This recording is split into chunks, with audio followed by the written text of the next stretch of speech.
So problem solving, the art of problem solving versus difficult question, and comparing it to just that formulaic or theoretical thinking.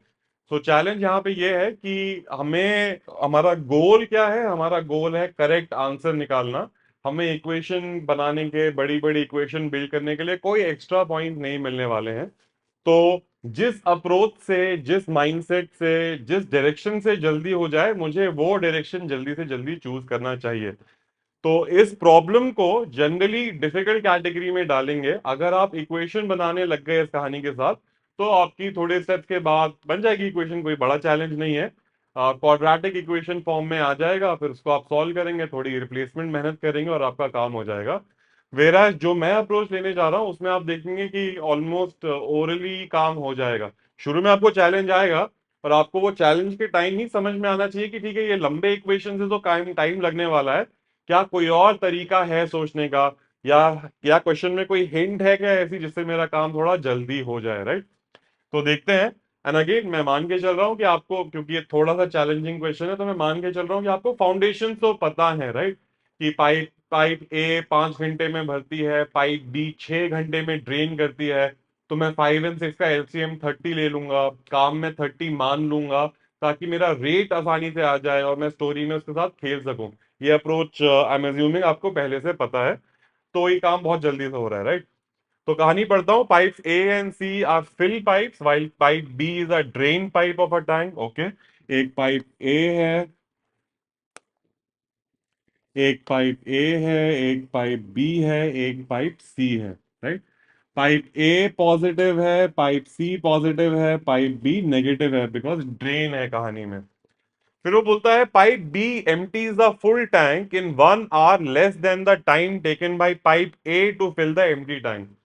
वो बोल रहा है pipe B को 1 hour कम लगता है pipe ए से। तो एक मैं नंबर लेके साइड में सोच लेता, बिकॉज मुझे फेमिलियर होना है डेटा के साथ, एंड थोड़ा वार्म अप भी हो जाएगा आगे के लिए। ए अगर 6 घंटे लेगा तो बी 5 घंटे में खाली कर देगा, नेगेटिव है, राइट? मेरा मेथड क्या है? मेथड भी क्या मतलब, प्रैक्टिकल वे ऑफ थिंकिंग क्या है? इन दोनों का आप एलसीएम ले लीजिए तो आपको मिलेगा 30।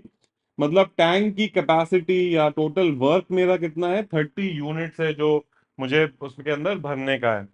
ए का रेट क्या हो जाएगा? 5 हो जाएगा, या लेट्स से +5 हो जाएगा, और बी का रेट क्या हो जाएगा? -6 हो जाएगा। इनका ओवरऑल रेट मेरा -1 होने वाला है। ऐसा कोई कहानी मेरे को पहले से आता है, मेरे को ये लाइक डे 0 डे 1 का प्रॉब्लम सॉल्विंग का तरीका है। And specially a shortcut for poor people, right, which eventually becomes a better method than the equation solving. But ऐसा हमने कुछ देखा है, राइट? लेकिन यहाँ पे प्रॉब्लम क्या है? ए और बी का वो नंबर ही नहीं दिया है, तो मेरा जो मेथड है वो डायरेक्टली तो अप्लाई नहीं हो रहा। ठीक है, मैंने सोचना शुरू किया। ए का टाइम में मान लेता हूँ n hours है, तो बी का कितना होगा? n-1 होगा। अभी कहानी इतने पे ही है, तो इनका एलसीएम कितना होगा? n × n-1 होगा। तो इसका रेट कितना होगा ए का? Total capacity divided by the hours, work divided by rate, और capacity divided by input rate. तो आपका यहाँ पे आपको मिलेगा n-1। और सेम लॉजिक से आपको ये मिलेगा, कितना है आपका? n। टोटल आपके टैंक की कैपेसिटी में यही मान के चल रहा हूँ, तीनों पूरी हर एक स्टोरी में, राइट?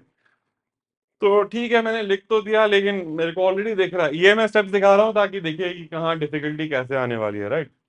फिर मैं आगे बढ़ता हूँ। When pipes A B and C are turned on together the empty tank is filled in 2 hours। तो तीनों को अगर मैं साथ में लगा दूं, total of A B C कर दूं, तो मुझे लगते हैं 2 hours, राइट? और कैपेसिटी तो मैंने ऑलरेडी एज्यूम कर लिया है, n × n-1 है। तो टोटल रेट क्या हो जाएगा तीनों का मिला के? n × n-1 divided by 2, right? ये रेट कैसे आता है? 30/6। ये -6 कैसे आता है? 30/5, right? So work divided by time gives you rate, work divided by rate gives you time, time into rate gives you work. ये मैं बेसिक्स मान के चल रहा हूँ, नहीं तो कोई मतलब ही नहीं है डिफिकल्ट क्वेश्चन करने का। ये इसको फिर छोड़ सकते थे अगर आपको बेसिक्स नहीं पता है तो।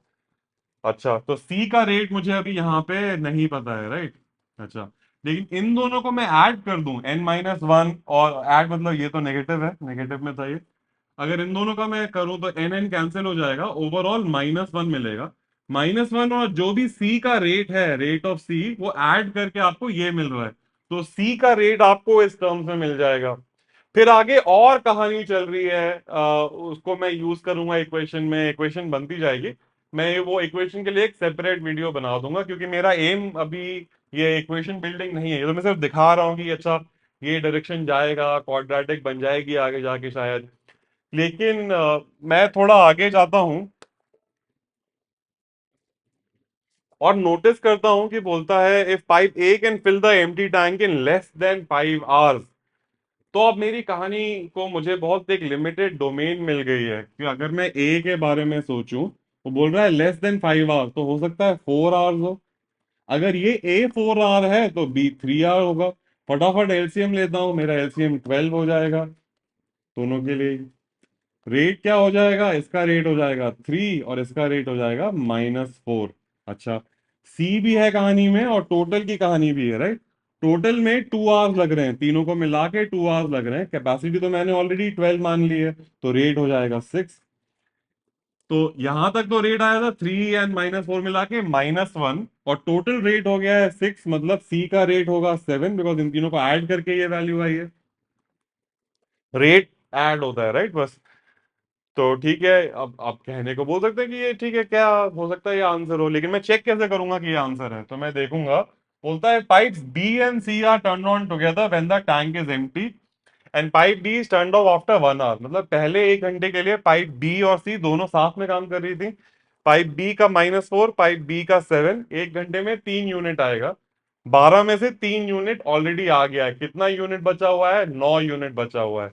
ये 9 यूनिट सी को अकेले भरना है। किस रेट पे, 7 के रेट पे। सो 9/7 करूंगा, टाइम कितना आएगा, 9/7। 9/7 निकाल लीजिए आप एग्जैक्ट वैल्यू। लेकिन आप देखेंगे ये 1 आवर 15 मिनट्स नहीं आएगा, बिकॉज 1 आवर 15 मिनट्स होता है, 15 मिनट्स होता है 1/4 of an hour, right. So 1 hour 15 minutes 1.25 के बराबर होता है। 9/7 मेरे को 1.25 तो नहीं देता। तो ये स्टोरी मेरे लिए काम नहीं कर रही, राइट। पॉइंट भी कि मैंने वो इक्वेशन करने की बजाय तुरंत 4 और 3, ये इतने इजी नंबर्स हैं, ट्राई कर लिया। ये मेरे लिए काम नहीं कर रहा। तो अब मैं एक नंबर और ट्राई कर लेता हूँ, because remember I am problem solving mindset का मतलब ही यही है कि आप बस लगे रहते हो प्रॉब्लम के साथ, और not necessarily the equation method के साथ। ट्राई करके देख लिया एक बार। तो अब मैं बोलता हूँ कि चलिए इसको 3 मान लेता हूँ और बी को 2 मान लेता हूँ, एलसीएम में 6 मान लेता हूँ।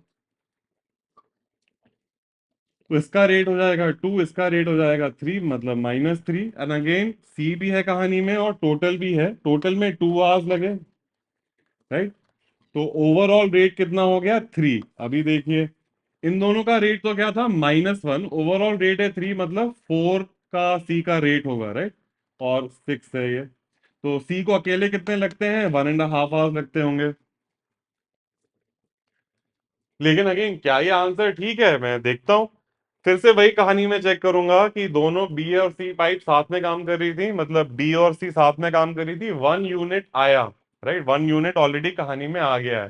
फिर पाइप बी बंद हो गई, तो 6 में से 1 यूनिट भर चुका है टैंक के अंदर, बचे कितने हैं, 5 यूनिट बचे हैं। और वो 5 यूनिट किस रेट पे भरे जाएंगे, 4 के रेट पे। तो टाइम कितना लगेगा, 5/4 लगेगा। वो एग्जैक्टली 1.25 के बराबर है। 1.25 आवर मतलब 1 आवर 15 मिनट। बस मेरी कहानी हो गई। 2 बार मेरे को <5 बोलते ही मेरे को पता था कि मैं नंबर्स ट्राई कर सकता हूँ, इक्वेशन को इग्नोर कर सकता हूँ। क्योंकि इक्वेशन बनाने बैठा तो मुझे यहाँ पे 2.5-3 मिनट लगने वाले हैं। तो ये इजी क्वेश्चन नहीं है सरफेस लेवल पे। कोई टीचर भी बोलेगा तो आप देंगे तो शायद वो इसको सोचे भी ना इसके बारे में, वो इक्वेशन से ही बनाए, वो बोलेगा कि अरे बहुत टफ क्वेश्चन था। लेकिन कैट में ये आप मान के चलिए कि एक तरीका नहीं है प्रॉब्लम पे आने का। आप ऑप्शंस यूज कर सकते हैं, आप ट्रायल एंड एरर यूज कर सकते हैं। तो यहाँ पे मैं इस प्रोसेस को तो ट्रायल एंड एरर ही बोलेंगे, लेकिन उस प्रोसेस को यूज करने के लिए मेरे पास पहले से एक बहुत अच्छा फ्रेमवर्क तगड़ा था, राइट। जो बहुत आसान है, बहुत जल्दी हो जाता है। वो वन फ्रैक्शंस में नहीं सोचना पड़ता कि 1/3 1/4।